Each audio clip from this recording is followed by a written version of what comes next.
Morning all.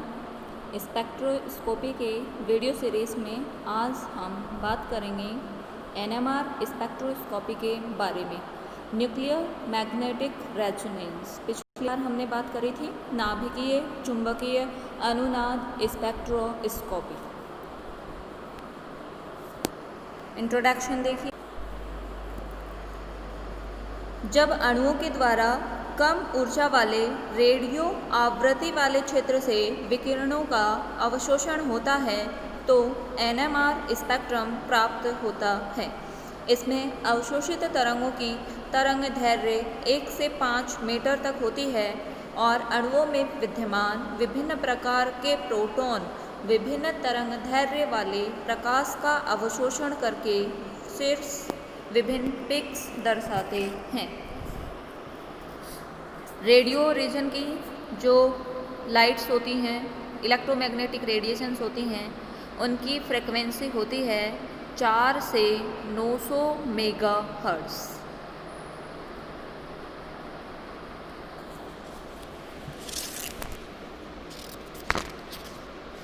अब हम जानते हैं जिस प्रकार इलेक्ट्रॉन नाभिक के चारों ओर चक्कर लगाने के साथ साथ अपनी धुरी पर भी चक्रण करता है तो उसका चक्रण कोणीय संवेग उत्पन्न होता है। और ठीक उसी प्रकार इलेक्ट्रॉन की भांति जब नाभिक चक्रण करते हैं तो नाभिक का चक्रण कोणीय संवेग होता है और चक्रण करते हुए नाभिक का चक्रण कोणीय संवेग दिया जाता है फॉर्मूला I√I+1h/2π, जहाँ पे I होता है नाभिक की चक्रण क्वांटम संख्या। नाभिक के लिए I के कई प्रकार के मान होते हैं और ये चक्रण क्वांटम संख्या नाभिक की डिपेंड करती है नाभिक में विद्यमान न्यूक्लियॉन्स, जिनको अपन कंबाइंड रूप से बोलते हैं प्रोटॉन तथा न्यूट्रॉन की संख्या।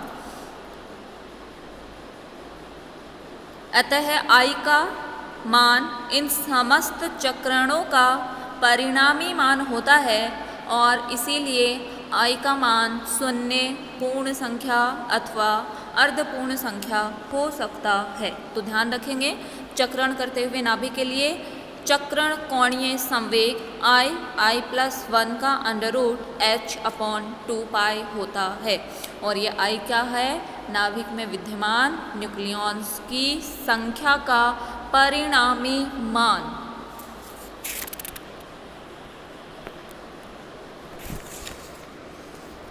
अब देखें इस स्पिन क्वांटम नंबर का मान अपन कैसे निकालेंगे वो देखें।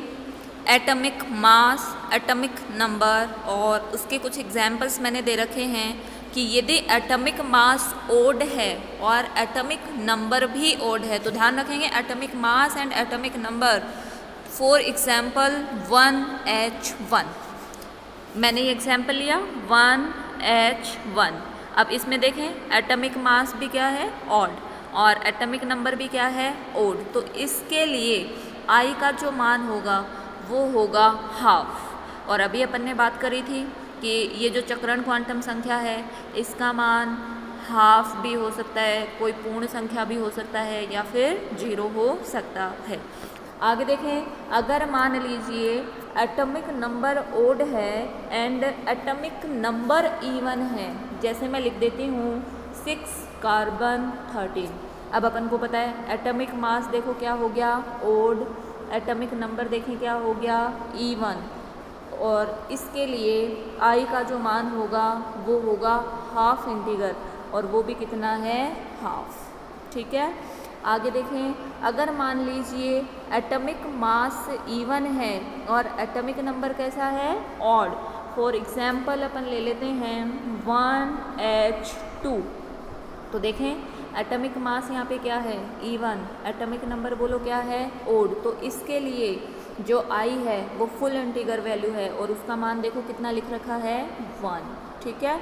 और अगर देखें एटॉमिक मास इवन और एटॉमिक नंबर भी क्या है? इवन, जैसे 6 कार्बन 12। तो यहाँ पे एटॉमिक मास भी क्या है, इवन, एटॉमिक नंबर भी क्या है, इवन। तो इसके लिए आई का मान कितना होता है, 0। ठीक है, तो अभी अपन ने कहा था कि ये जो चक्रण क्वांटम संख्या है आई नाभिक के लिए, इसका मान 0 भी हो सकता है, इसका मान पूर्ण संख्या में भी हो सकता है, और इसका मान हाफ इंटीगर भी हो सकता है। तो ध्यान रखेंगे आप लोग, अगर मान लीजिए एटॉमिक मास और एटॉमिक नंबर दोनों अगर इवन हैं तो आई का मान क्या होगा, 0। और अगर ओड ओड हैं या फिर ओड इवन हैं तो देखें क्या होगा, हाफ इंटीगर। और अगर एटॉमिक मास है इवन और एटॉमिक नंबर है ओड तो क्या होगा, फुल इंटीगर। अभी कुछ नाभिकों के लिए मैंने चक्रण क्वांटम संख्या के मान बता रखे हैं, ये आप लोगों को याद करने हैं। देखें द्रव्यमान संख्या कैसी है, सम, परमाणु संख्या भी कैसी है, सम। फॉर एग्जांपल देखें 6 कार्बन 12, 8 ऑक्सीजन 16, तो इसके लिए चक्रण क्वांटम संख्या का मान कितना होगा, 0। ठीक है, अगर द्रव्यमान संख्या कैसी है, इवन, और परमाणु संख्या कैसी है, ऑड, फॉर एग्जांपल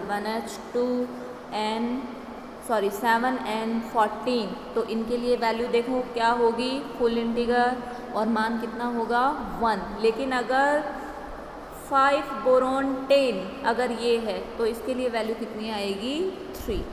ये उल्टा लिखा हुआ है, ये ऐसे आएगा 5 बोरॉन 10। ठीक है, तो ये जब 5 बोरॉन 10 होगा तो इसके लिए वैल्यू कितनी आ जाएगी, 3। अब मान लो अगर एटॉमिक नंबर जो है, एटॉमिक नंबर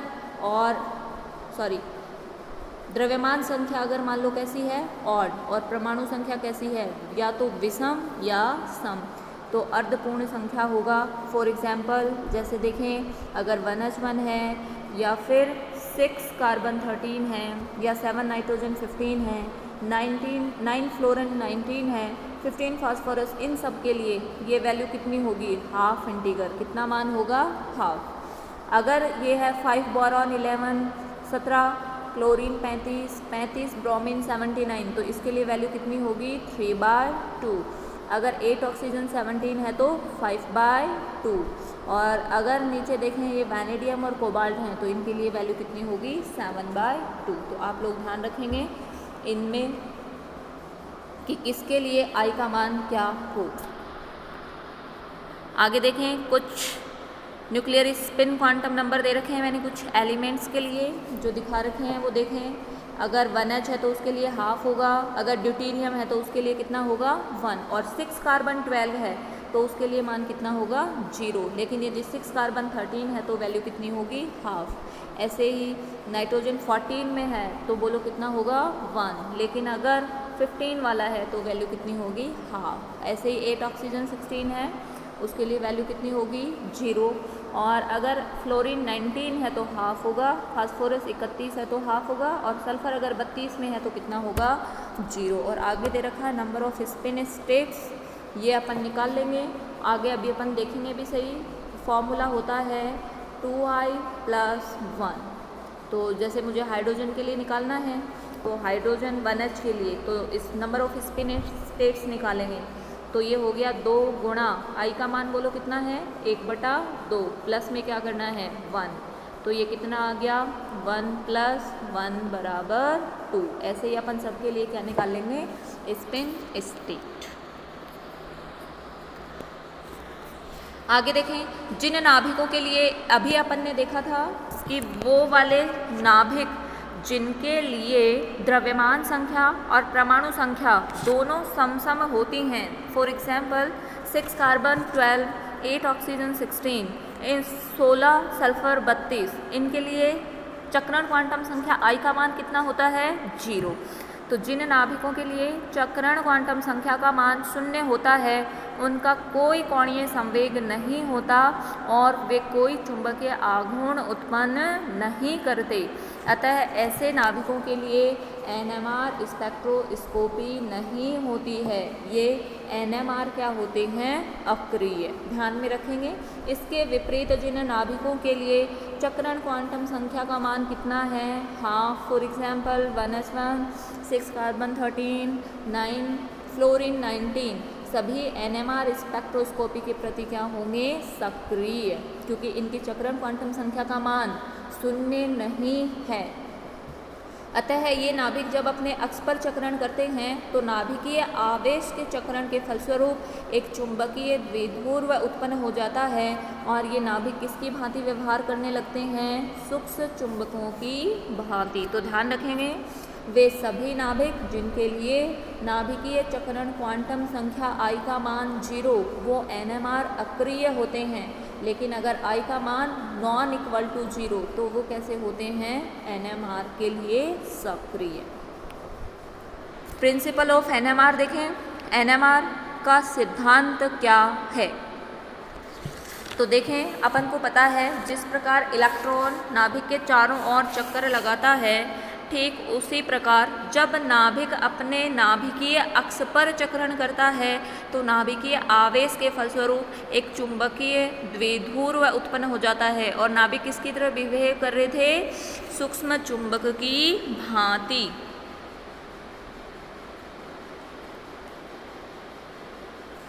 अभी देखें इन पे बाहर की तरह, अभी ये नाभिक है और ये प्रोटॉन के आवेश के चक्रण के फलस्वरूप उत्पन्न चुंबकीय द्विध्रुव, और ये किसकी भांति व्यवहार कर रहे हैं, टीनी मैग्नेट, सूक्ष्म चुंबक की भांति। अभी इन पे कोई भी एक्सटर्नल फील्ड नहीं लगा रखा तो इनका जो मोशन होता है वो कैसा होता है, रैंडमली, ठीक है।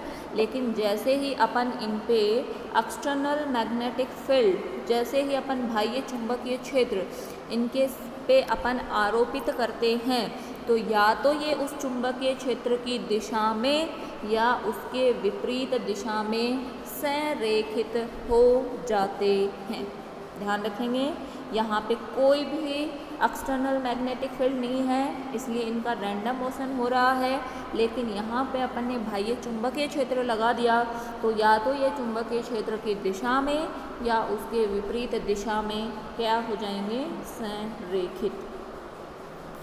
न्यूक्लियर स्पिन देखें, न्यूक्लियाई है और चक्रण कर रहा है, बाहर कोई मैग्नेटिक फील्ड नहीं है तो इनका रैंडम मोशन हो रहा है। यहाँ पे कोई अपन ने एक्सटर्नल मैग्नेटिक फील्ड नहीं लगा रखा, रैंडम मोशन हो गया। लेकिन जैसे ही आपने एक्सटर्नल मैग्नेटिक फील्ड अप्लाई किया तो देखें इनका मोशन सारे या तो इस फील्ड की दिशा में या इसकी विपरीत दिशा में क्या हो गए, बोलो, संरेखित।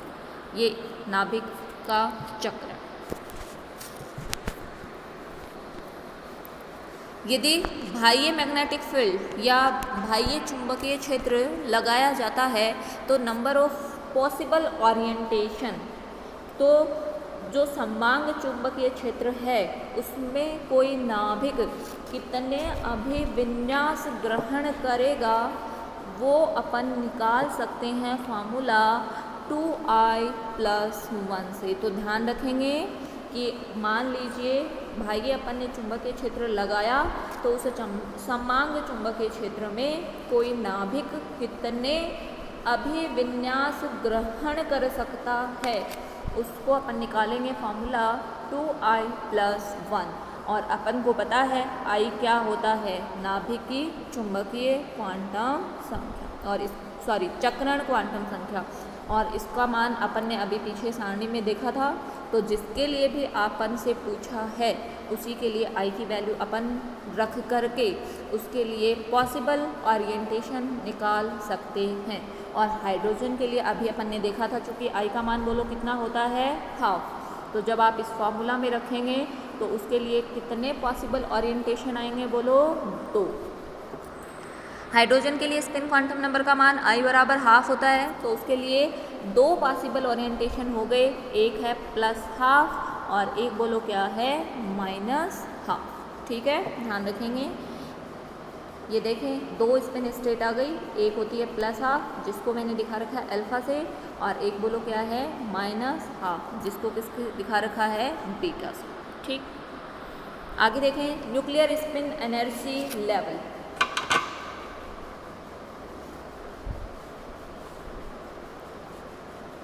देखें जब अपन पहले जो भी नाभिक होता है वो रैंडमली मोशन करता है जब तक कि उस पर कोई बाह्य मैग्नेटिक फील्ड नहीं लगाया जाता।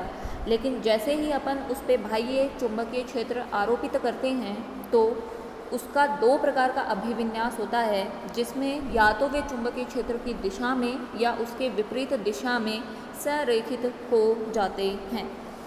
तो ये मैंने दिखा रखा है।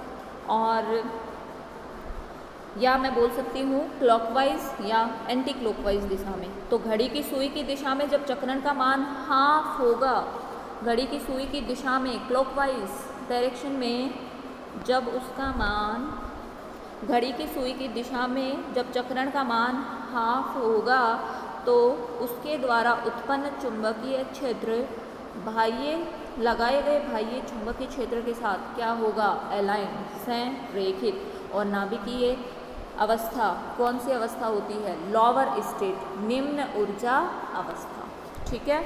और एंटी क्लॉकवाइज जब घड़ी की विपरीत दिशा में घूमेगा तो चक्रण का मान कितना होगा, बोलो, माइनस का हाफ। और उत्पन्न जो चुंबकीय क्षेत्र होगा वो बाह्य चुंबकीय क्षेत्र के विरुद्ध संरेखित होगा। और नाभिकीय अवस्था कैसी होगी, उच्च ऊर्जा अवस्था। तो ये मैंने नाभिक की दो एनर्जी लेवल दिखा रखे हैं। यदि क्लॉकवाइज डायरेक्शन में मूव करे तो जो चुंबकीय क्षेत्र होगा,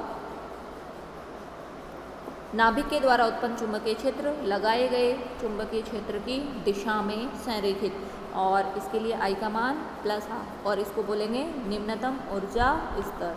और यदि ये एंटी क्लॉकवाइज डायरेक्शन में मोशन करेगा तो आई का मान होगा माइनस हाफ, और इसके द्वारा उत्पन्न चुंबकीय क्षेत्र लगाए गए बाह्य चुंबकीय क्षेत्र की विपरीत दिशा में संरेखित होगा, और ये होगी उच्च ऊर्जा अवस्था। ये दिखा रखी है मैंने एनर्जी स्टेट, देखें, ये लोअर एनर्जी स्टेट। और अभी अपन ने बताया स्पिन का मान कितना होता है, हाफ। और संरेखण किसके साथ में होता है, अप्लाइड मैग्नेटिक फील्ड के साथ, ठीक है। और ये हायर एनर्जी स्टेट दिखा रखी है मैंने। इसके लिए स्पिन आई का मान कितना होता है, स्पिन क्वांटम नंबर का मान माइनस हाफ। और यहाँ पे जो प्रेरित चुंबकीय क्षेत्र होता है वो अप्लाइड चुंबकीय क्षेत्र के विपरीत दिशा में क्या होता है, संरेखित, ठीक है। तो दो एनर्जी स्टेट बन गई, एक हो गई लोअर एनर्जी स्टेट और एक हो गई हायर एनर्जी स्टेट। ये वापस मैंने वही दिखा रखा है, न्यूक्लियस का स्पिन चक्रण दिखा रखा है। और जैसे ही अपन इस पर एक्सटर्नल मैग्नेटिक फील्ड लगाएंगे तो इसके दो एनर्जी लेवल बनेंगे, एक क्लॉकवाइज दिशा में होगा और एक एंटी क्लॉकवाइज। क्लॉकवाइज दिशा बोले तो जो इंड्यूस्ड मैग्नेटिक फील्ड है वो अप्लाइड मैग्नेटिक फील्ड के साथ संरेखण में है, दोनों की दिशा सेम डायरेक्शन में। आई का मान क्या होगा, हाफ। और ये लोअर एनर्जी स्टेट, या फिर इसको दिखाते हैं अल्फा स्पिन स्टेट से। और यदि ये चक्रण विपरीत दिशा में हो, एंटी क्लॉकवाइज डायरेक्शन में हो, तो जो इंड्यूस्ड मैग्नेटिक फील्ड है वो अप्लाइड मैग्नेटिक फील्ड के विरुद्ध या दोनों की दिशा अलग अलग होगी, संरेखित हो गए। और इस वाली एनर्जी चूँकि इसकी हायर होती है, आई का मान माइनस हाफ, और इसको बोलेंगे बीटा स्पिन स्टेट। आगे देखें, अब ये जो प्रोटॉन हैं इनको निम्न ऊर्जा स्तर से उच्च ऊर्जा स्तर में जाने के लिए कितनी ऊर्जा की आवश्यकता होगी, यह डिपेंड करता है चुंबकीय क्षेत्र, जो अपन ने बाहर से चुंबकीय क्षेत्र लगाया था B0, उसकी तीव्रता पर। अतः जब एक प्रोटॉन निम्न ऊर्जा स्तर से उच्च ऊर्जा स्तर में जाता है तो उसके लिए अवशोषित विद्युत चुंबकीय विकिरण की आवृत्ति को डिनोट करते हैं न्यू बराबर गामा B0 अपॉन 2 पाई। और जहाँ पे B0 अभी अपन ने बात करी थी एक्सटर्नल मैग्नेटिक फील्ड, और गामा होता है मैग्नेटोगायरिक अनुपात, जो नाभिकीय स्थिरांक होता है। और इसका मान प्रोटॉन के लिए फिक्स वैल्यू होता है 26753, तो ध्यान में रखेंगे इस फॉर्मूला को कि जब जो प्रोटॉन है वो निम्न ऊर्जा स्तर से उच्च ऊर्जा स्तर में जाएगा तो उसके लिए अवशोषित विद्युत चुंबकीय विकिरण की आवृत्ति क्या होगी, न्यू बराबर गामा बी नॉट अपॉन 2 पाई, जहाँ पे गामा होता है मैग्नेटोगायरिक रेशियो और एक प्रोटॉन के लिए इसका मान फिक्स होता है, ये मैंने लिख रखा है 26753, और बी नॉट यहाँ पे क्या होता है, अप्लाइड एक्सटर्नल मैग्नेटिक फील्ड। इस प्रकार प्रबल चुंबकीय क्षेत्र के प्रभाव से चक्रण क्वांटम संख्या I बराबर हाफ वाले नाभिक दो प्रकार की ऊर्जाओं में क्या हो जाते हैं, पृथक। इस प्रकार की स्थिति में नाभिक कम ऊर्जा युक्त रेडियो आवृत्ति वाले विकिरण, और ये रेडियो आवृत्ति वाले विकिरणों का चूंकि अवशोषण कर रहा है, जिनकी आवृत्ति कितनी है 10⁻7 से 10⁸ हर्ट्ज, अवशोषण करके कम ऊर्जा स्तर से उच्च ऊर्जा स्तर में चले जाते हैं। अतः किसी नाभिक के द्वारा ऊर्जा का अवशोषण जो कि लगाए गए चुंबकीय क्षेत्र के सापेक्ष नाभिकीय चक्रण को परिवर्तित करता है, अनुनाद अवशोषण कहलाता है। और इस प्रकार के अवशोषण से प्राप्त स्पेक्ट्रम को क्या बोलते हैं, नाभिकीय चुंबकीय अनुनाद, nuclear magnetic resonance, NMR spectrum कहते हैं। और यौगिक के NMR स्पेक्ट्रा से उनकी संरचना का पता लगाने को, उस तकनीक को क्या कहते हैं, NMR स्पेक्ट्रोस्कोपी। तो अभी अपन बात कर रहे थे कि NMR स्पेक्ट्रोस्कोपी क्या होती है। तो NMR स्पेक्ट्रा और NMR स्पेक्ट्रा से किसी भी यौगिक की संरचना के बारे में अध्ययन करने की जो तकनीक है उसको अपन क्या बोलेंगे, NMR स्पेक्ट्रोस्कोपी। और पहले अपन ने बात करी थी NMR स्पेक्ट्रोस्कोपी में कौन से रीजन की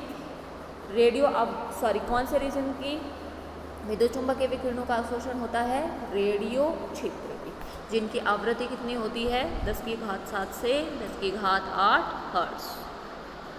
अब जब चुंबकीय क्षेत्र में चक्रण करने वाले नाभिक हाइड्रोजन के हैं तो उस स्पेक्ट्रोस्कोपी को क्या बोलते हैं, 1H NMR स्पेक्ट्रोस्कोपी। तो ध्यान रख लेंगे कि अगर चक्रण करने वाला नाभिक किसका है, हाइड्रोजन का, तो उस NMR स्पेक्ट्रोस्कोपी को अपन स्पेसिफाई कर देते हैं 1H NMR स्पेक्ट्रोस्कोपी। चूँकि हाइड्रोजन के नाभिक में केवल एक प्रोटॉन होता है, अतः इस स्पेक्ट्रोस्कोपी का दूसरा नाम क्या है, प्रोटॉन चुंबकीय अनुनाद, proton magnetic resonance, PMR spectroscopy. तो ध्यान में रखेंगे, अगर हाइड्रोजन का नाभिक ले रखा है तो 1H NMR स्पेक्ट्रोस्कोपी, और चूँकि हाइड्रोजन में एक ही प्रोटॉन होता है इसलिए इसको बोलते हैं proton magnetic spectroscopy, proton magnetic resonance spectroscopy. ठीक है, ये इसका इंस्ट्रूमेंटेशन देखें क्या क्या होता है। एक ये रेडियो फ्रीक्वेंसी जनरेटर होता है, सैंपल ट्यूब, डिटेक्टर और एम्पलीफायर, और एक होता है CRT डिस्प्ले। NMR सिग्नल देखें, पहले आता कैसे है वो सुने। जब किसी पदार्थ का NMR स्पेक्ट्रम ज्ञात करना है तो पदार्थ को एक निश्चित चुंबकीय क्षेत्र में रखा जाता है और विकिरणों की आवृत्ति को स्थिर रखते हुए चुंबकीय क्षेत्र की तीव्रता को परिवर्तित किया जाता है, और चुंबकीय क्षेत्र की तीव्रता के जिस मान पर विकिरणों की ऊर्जा नाभिक के निम्न ऊर्जा स्तर से उच्च ऊर्जा स्तर में जाने के लिए पर्याप्त हो जाती है, वहाँ पे रेडियो तरंगों का अवशोषण होता है और एक सिग्नल प्राप्त होता है। इसी सिग्नल को क्या कहते हैं, NMR स्पेक्ट्रा। और ये आपको दिखा रखा है चुंबकीय क्षेत्र की शक्ति, और इधर क्या है, विद्युत चुंबकीय विकिरणों का अवशोषण। ये है अपफील्ड और ये क्या है, डाउनफील्ड, और एक अपन को क्या मिलता है, सिग्नल। तो जो अपना NMR स्पेक्ट्रा जो होता है उसमें सिग्नल कुछ इस प्रकार से आते हैं। तो आज अपन ने बात करी है NMR स्पेक्ट्रोस्कोपी। उसका सिद्धांत क्या है, उसमें सिग्नल कैसे आते हैं, लोअर एनर्जी स्टेट क्या है, एक्साइटेड एनर्जी स्टेट क्या है, और किसी भी नाभिक को निम्न ऊर्जा स्तर से उच्च ऊर्जा स्तर में जाने के लिए जो विकिरण है उसकी आवृत्ति क्या है, उस सभी के बारे में अपन ने बात करी। अब देखें solvent used in NMR spectroscopy में कौन कौन से सॉल्वेंट काम में आते हैं वो देखें। Carbon tetrachloride, carbon disulphide, deutero chloroform, hexadeuteriobenzene and deuterium oxide. ये कुछ सॉल्वेंट्स हैं जो एनएमआर स्पेक्ट्रोस्कोपी में काम में आते हैं। इनको आप ध्यान में रखेंगे। Thank you.